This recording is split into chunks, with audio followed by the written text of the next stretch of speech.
On va continuer la correction de- des exercices. L'exercice numéro 2, toujours dans de la leçon de mouvement des satellites et des planètes. Alors, l'énoncé de l'exercice est un satellite S artificiel de masse petit m et en mouvement circulaire autour de la Terre de centre O et de masse m, grand M. L'étude est faite dans le référentiel géocentrique. Pourquoi un référentiel géocentrique? Parce qu'on étudie un satellite, d'accord? Lorsqu'on travaille avec des planètes, on va l'étude se fait dans le référentiel héliocentrique, d'accord? Ce référentiel est considéré comme galiléen. La seule force subie par le satellite, c'est l'attraction gravitationnelle de la Terre. L'influence des autres corps célestes est négligeable, d'accord? Alors la seule force qui s'applique sur le satellite, c'est la force de gravitation universelle. C'est seulement le poids du satellite, d'accord? En notant R est égal à OS, on a le point O, c'est le centre de la Terre, et S, c'est le centre du satellite. Alors la distance entre les deux centres, c'est R petit r, noté petit r. Et la distance entre le satellite et le centre de la Terre. Z est l'altitude, d'accord? Z, c'est l'altitude, irtifa, du satellite par rapport à la surface de la Terre. Et R, c'est le rayon de la Terre. Avec R, rayon de la Terre, est égal à 6,38 10 puissance 3 km. Et G, c'est la constante de gravitation universelle. M, c'est la masse de la Terre, c'est 6 10 puissance 24 kg. La première question,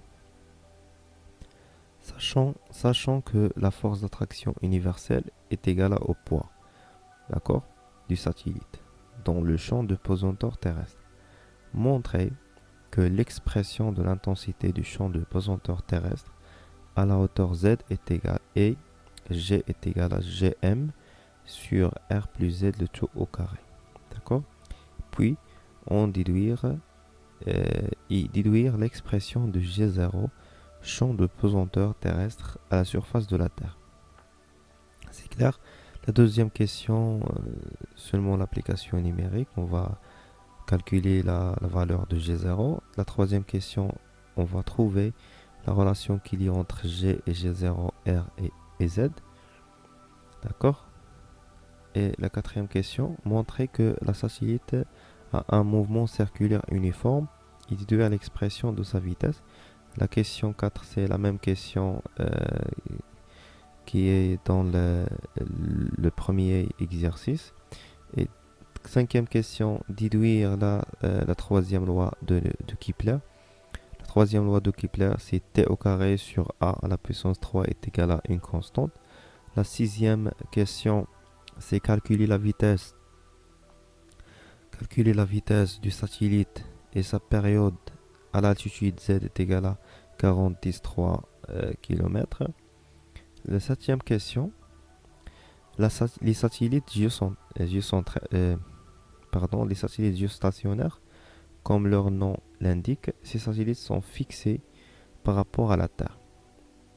Par rapport à la Terre ou bien par rapport à un observateur sur la Terre, il voit que le satellite reste à sa place, reste immobile.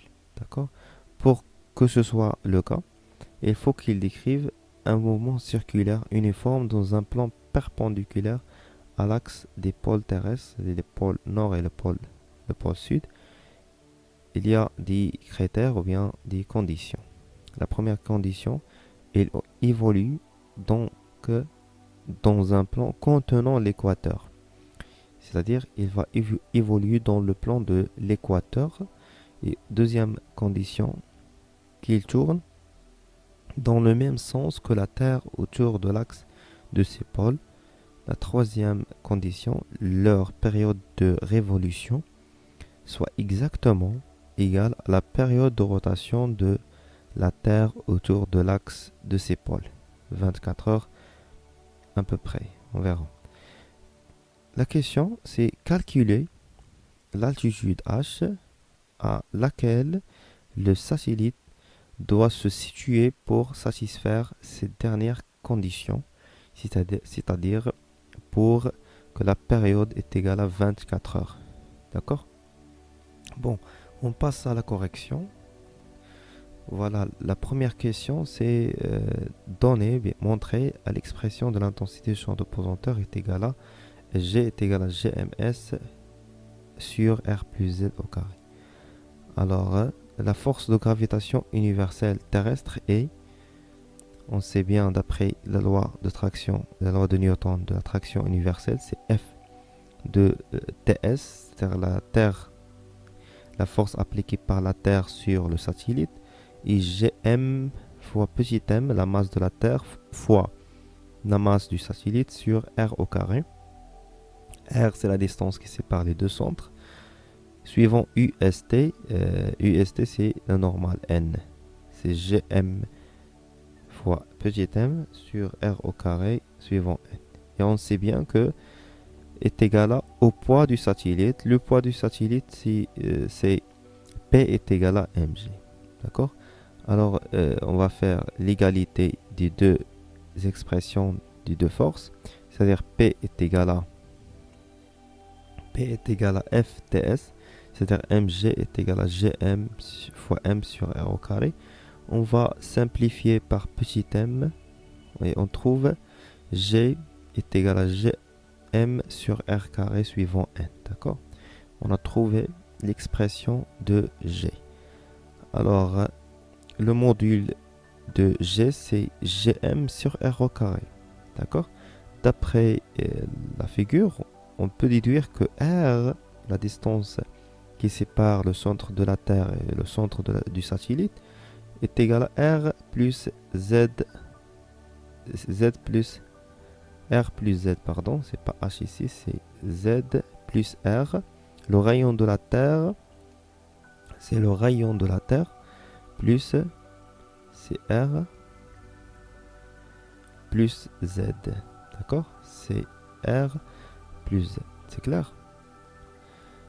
Bon, donc G est égal à GMS, Z plus H plus R, toujours R au carré. D'accord? On va remplacer R par Z plus R. Plus grand R, alors Z plus grand R, le tout au carré. Voilà, on est arrivé de démontrer sur l'expression de G qui est égal à Gm sur R plus Z le tout au carré. Alors, et déduire l'expression de G0, le champ de pesanteur terrestre, c'est-à-dire à la surface de la Terre. À la surface de la Terre, la hauteur est nulle, c'est-à-dire Z est égal à 0, puisque le satellite est sur la surface. Z, ça sera égal à 0. C'est pour cela l'expression devient G0 est égal à Gm sur R au carré. On va seulement remplacer ici Z par 0. D'accord? C'est clair? Et on trouve G0 est égal à Gm sur R au carré. Avec G, c'est la constante de gravitation universelle. M, la masse de la Terre. Et R, grand R, c'est le rayon de la Terre, bien sûr. On va calculer G0. On va faire seulement une application numérique. On trouve finalement G0 est égal à 9,83 mètres par seconde. C'est à peu près égal à 10. On travaille souvent dans les exercices avec la valeur de 10 mètres par seconde au carré. La question 3. Demander de trouver la relation entre G, G0, R et Z. D'accord? On a toujours G et G0. On va écrire les expressions de G et de G0. On sait que G est égal à Gm sur Z plus R au carré, le tout au carré, et G0 c'est Gm R au carré. Alors on trouve ici Gm et Gm. Alors dans ce cas, Gm est égal à G fois Z plus R le tout au carré. Et dans la deuxième expression, Gm est égal à G0 fois R au carré. C'est clair? C'est ça. Gm est égal à ça et est égal à aussi cette expression. Alors on trouve, d'après cette égalité, on trouve la relation entre G, G0 et Z et R. Et on trouve finalement que G est égal à G0 fois R au carré sur Z plus R au carré. Et on peut factoriser par G0, c'est G0 facteur de R sur Z plus R, le tout au carré. On a trouvé la relation qu'il y a entre G, G0 et R et Z. D'accord? La quatrième question a montré que le satellite a un mouvement circulaire uniforme. Circulaire uniforme, c'est-à-dire la trajectoire est circulaire. Uniforme, c'est-à-dire la vitesse est égale à une constante. Et il faut déduire l'expression de la vitesse. Alors tout d'abord, il faut démontrer que la vitesse est constante pour déduire que le mouvement est uniforme. D'accord? D'après la deuxième loi de Newton, on sait que F est égal à ma, le vecteur d'accélération, et F est égal à gmm, grand M fois petit m sur r carré suivant n, est égal à m à g, on va simplifier par m, et on trouve finalement l'expression suivante que ag, le vecteur d'accélération, est égal à gm sur r carré. On a déjà simplifié par petit m, et on trouve la relation suivante. Et on sait, dans la base de Fresnel, ag est égal à AT suivant U et à N plus suivant N. Et on a AG est égal à GM R au carré suivant N. Alors, comme vous remarquez ici, on n'a pas une composante suivant U. Alors, AT est égal à 0. D'accord? AT est égal à 0. Alors, AT est égal à 0. Et AN est égal à ça. Est égal à GM sur R carré. D'accord? Et on sait bien que A de t est égal à dv sur dt. A de t est égal à dv sur dt. Alors la dérivation d'une constante par rapport à temps est égale à 0 bien sûr. Alors on peut déduire que v est égal à une constante. Et d'après ça, on peut déduire que le mouvement est uniforme puisque la vitesse est constante. D'accord?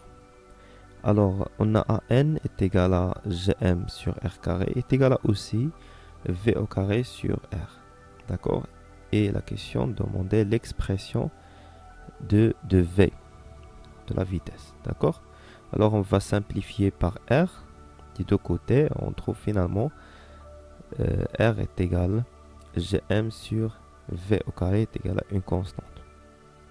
Alors, le mouvement, c'est circulaire de rayon R est égal à Gm sur V au carré. Alors on a trouvé l'expression du rayon de mouvement. D'accord? L'expression de la vitesse. D'après cette dernière expression, on peut déduire l'expression de la vitesse. Voilà, on a trouvé la relation suivante. V au carré est égal à Gm sur R. Pour éliminer le carré, on va faire la racine de V au carré, c'est V, et la racine de Gm sur R. Voilà. Et on a trouvé l'expression de la vitesse de notre satellite. Déduire la troisième loi de Kepler. Toujours, on va commencer par les deux relations V est égal à R oméga. V est égal à R oméga. Et avec oméga, c'est la vitesse angulaire, R le rayon, et V, c'est la vitesse linéaire. Oméga est égal à 2P sur T. Oméga est égal à 2P sur T. On va remplacer oméga ici. On va remplacer oméga par 2P sur T et on trouve que V est égal à R fois 2P sur T. D'accord? On va multiplier, on va faire le carré de cette expression. On obtient V au carré est égal à 4P au carré R au carré sur T au carré. D'accord? Après, on va remplacer V au carré par l'expression précédente. C'est là. D'accord? V au carré, c'est Gm sur R. Gm sur R. D'accord? Après, on va faire T au carré sur R à la puissance 3. D'accord? Est égal à 4P au carré sur Gm. Et on a trouvé finalement euh, l'expression de la troisième, on a trouvé la troisième loi de Kepler. T au carré sur R au carré est égal à une constante, car 4P c'est un nombre, et G est constante, et M, la masse de la Terre aussi, c'est une constante. Alors, tout ça c'est égal à une constante. C'est clair? On passe à la sixième question. Calculer la vitesse du satellite et sa période à l'altitude Z est égale à 40-3 km. Voilà, on va utiliser l'expression de la vitesse trouvée précédemment.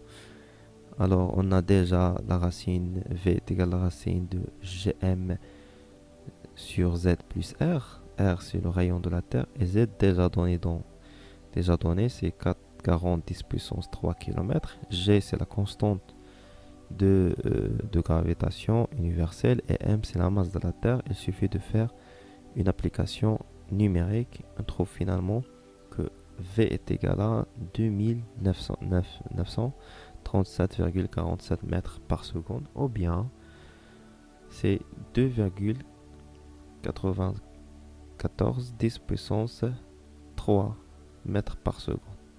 D'accord? C'est clair? Je pense que la résolution est simple. Il suffit seulement de appliquer directement les relations trouvées dans le cours. Alors on passe à la septième question. Il faut calculer l'altitude H à laquelle le satellite doit se situer pour satisfaire la dernière condition, c'est-à-dire T, la période est égale à 24 heures. D'accord? Alors, lorsqu'on on va penser à la troisième loi de Kepler, c'est T au carré sur R au carré est égal à 4P au carré Gm. Alors, on va inverser la relation, c'est R3 sur T au carré est égal à Gm sur 4P au carré. Alors R3 est égal à Gm sur 4P au carré fois T au carré.